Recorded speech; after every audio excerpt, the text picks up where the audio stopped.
जल्दी जल्दी, क्योंकि एक आंदोलनकारी हूँ अपने साथियों की तरह, किताब में मेरी भी इंटरव्यू है। किताब जो मुझे मिली 10 पहले, मैं उसके बाद लगातार अपने मतलब सरगर्मी में हूँ, आंदोलन में हूँ। अभी तक पहला कुछ पेजेस पढ़ पाया हूँ, लेकिन इन्होंने बहुत सारी इंटरव्यूज मेरी की, बाकी साथियों की। ये बिल्कुल लिविंगली बुक लिखी गई है, क्योंकि जो लोग उस आंदोलन में जी रहे थे, जो लोग उस आंदोलन में हिस्सा ले रहे थे, उनके इंटरव्यूज की ये किताब है। इसलिए अपने आप में भी ये एक बड़ा डॉक्यूमेंट है, उस आंदोलन की अंदर की सच्चाई पेश करने वाला। देखिए, इस मैं सीधा आंदोलन ने जो किया वो तो है कि मोदी जी, आरएसएस, बीजेपी का जो फाशीवादी अटैक था उसको एकदम रोका। ये आंदोलन से पहले ऐसा दिखाई नहीं दे रहा था। किसान पंजाब के, जो जैसे मलेरिया में होता है कि जाड़ा लगता है, बुखार होता है, टांगों में दर्द होता है, पंजाब के किसान भी एक एग्रेरियन क्राइसिस के शिकार थे, जिसमें हम देखते हैं कि द इंडेप्टेडनेस, डेथ बाय सुसाइड और बहुत सारे सिम्टम हैं कि ट्रेड गोज अगेंस्ट एग्रीकल्चर और डीपीजेंटाइजेशन। ये 4 सिम्टम के शिकार किसान जो सुसाइड कर रहे थे। और जब कोरोना आया और 3 ऑर्डिनेंस आए, उससे पहले ही पंजाब के किसान डिफरेंट संगठनों में मिलके अपने अपने तौर पर भी और मिलकर भी लड़ाइयां लड़ रहे थे। वो पंजाब गवर्नमेंट के साथ भी, सेंट्रल गवर्नमेंट के साथ भी। लेकिन जैसे ही ये 3 ऑर्डिनेंस आए, सभी किसानों ने, पंजाब के संगठनों ने यह तय किया कि बीजेपी के खिलाफ हम अपना मेन जो टारगेट है वो रखेंगे, नंबर 1। नंबर 2, देश में जो बड़े घराने हैं, अडानी अंबानी, इनका बॉयकॉट करेंगे। और बॉयकॉट किया गया। और पंजाब के लोगों को हम जो टैक्सेशन है टोल प्लाजा के रूप में, उससे निजात दिलवाए। वो तमाम टोल प्लाजे खोल दिए गए। और चौथा, जो बीजेपी सरकार के द्वारा दिल्ली में बैठक बुलाई गई सरकार किसानों की, उसको 2 बार हमने बॉयकॉट किया। उससे अलावा हमने ये तय किया कि पंजाब में सेंट्रल गवर्नमेंट का जो सिंबल है इंडियन रेलवेज, उसकी एक भी गाड़ी हम ना आने देंगे ना जाने देंगे।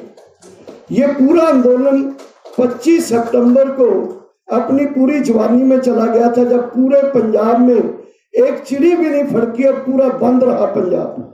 पंजाब की तमाम पॉलिटिकल पार्टीज आंदोलन के साथ आ गई।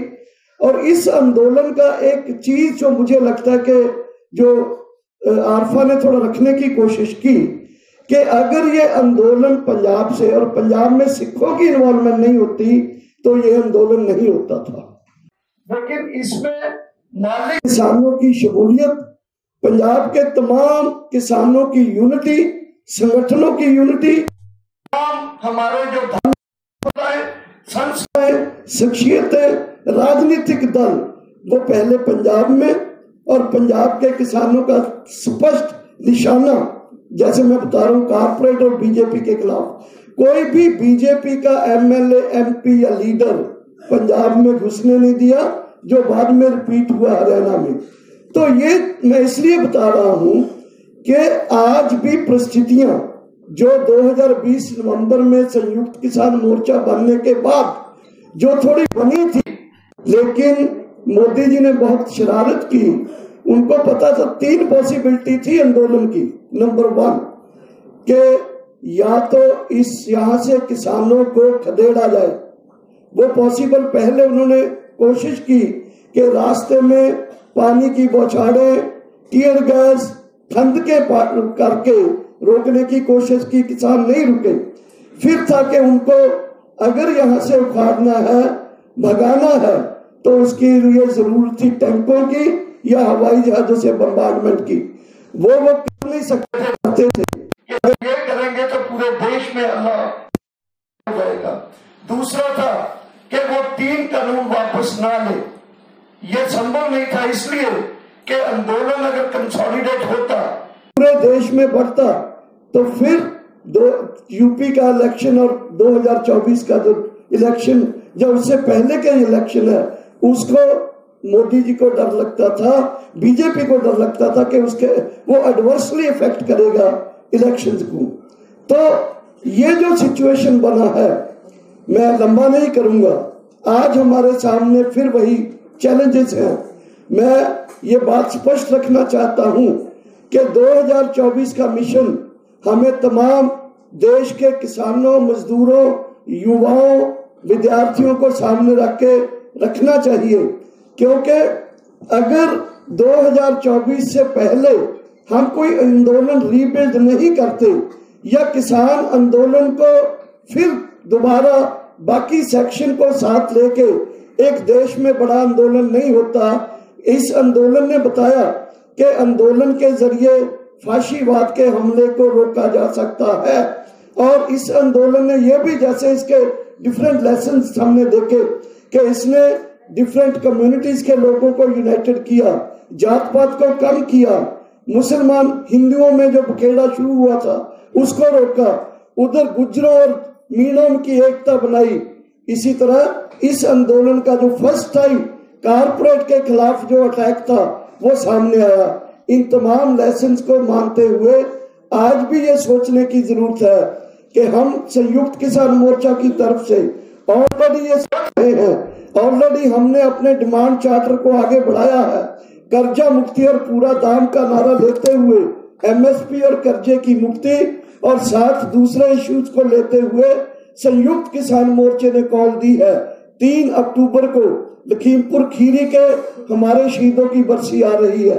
उस दिन पूरे देश में हमारे किसान जो है ऑब्जर्व करेंगे शहीदी दिवस, और हर तहसील और डिस्ट्रिक्ट हेडक्वार्टर में हमारे किसान संगठन संयुक्त किसान मोर्चा के बैनर के साथ उन शहीदों को श्रद्धांजलि देंगे, और साथ ही केंद्र से मोदी सरकार के पुतले जलाएंगे और अजय मिश्र टैनी की बर्खास्तगी की मांग करेंगे।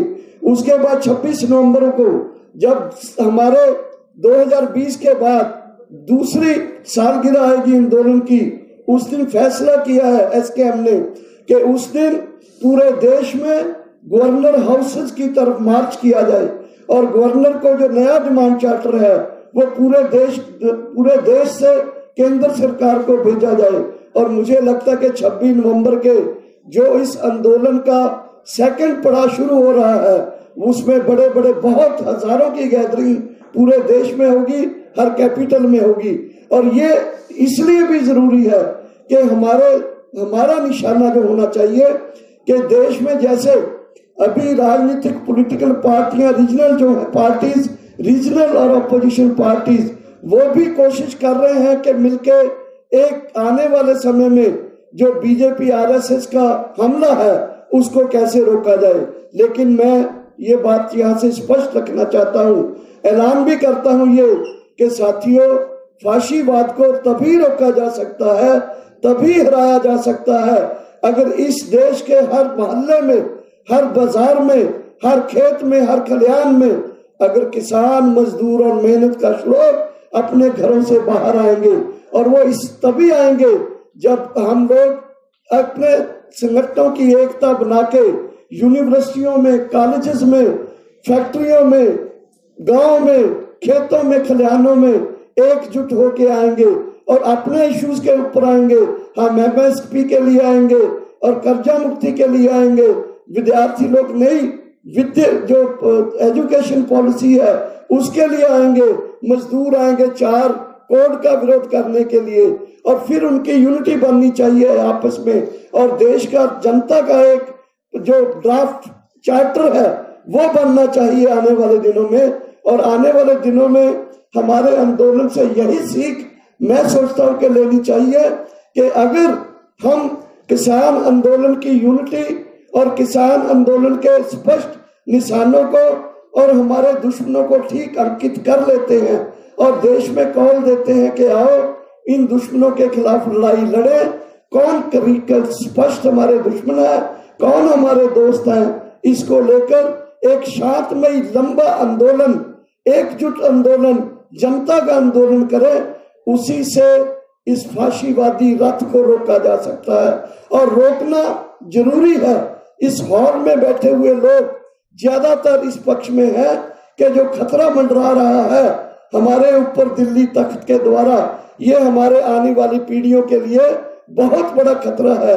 आने वाले डार्क टाइम्स जो है, वो आने वाले डार्क टाइम्स हिटलर जैसे राज की तरफ हमें संकेत देते हैं, हिटलर शाही की तरफ संकेत देते हैं। और अगर हिटलर शाही यह पूर्ण रूप से आ गई तो ना कोई कलम चलेगी, ना कोई आवाज उठेगी, ना जुबान खुलेगी, ना राइट्स मांगे जाएंगे, ना हम बोल सकेंगे। हर चीज पर पाबंदी होगी। उस खतरे को भांपते हुए हमें, जैसे पंजाब के साथियों ने एक शुरुआत की, पंजाब के साथी फिर शुरुआत करेंगे, जरूर आएंगे।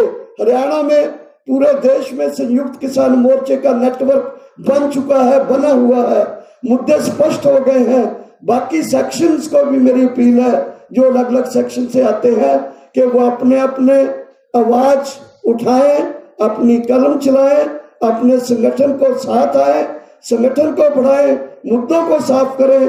और आओ 2022 के 3 महीने, 2023 के 12 महीने और 2024 के नेक्स्ट 3 महीने, 1.5 साल है हमारे पास। इस 1.5 साल में अगर कॉन्शियस एफर्ट करेंगे, प्लान्ड एफर्ट करेंगे, आंदोलन के द्वारा इस देश की राजनीति में कोई दखल अंदाजी करेंगे, तो हमारी ये जीवन में हमारे जो समझ है, विचार है, उसको एक हम जेन्युइन बिठा पाएंगे, बता पाएंगे।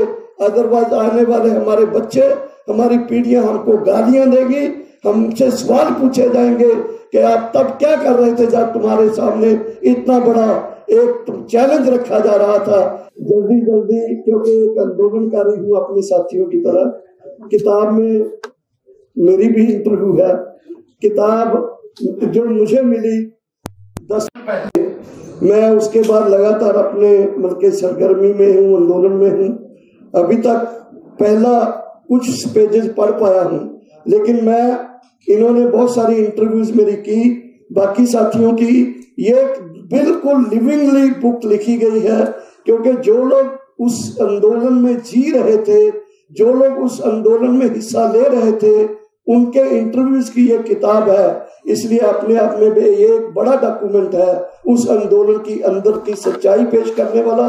उस सच्चाई को पेश करने के लिए मैं इसकी पूरी टीम को बधाई देता हूँ। धन्यवाद।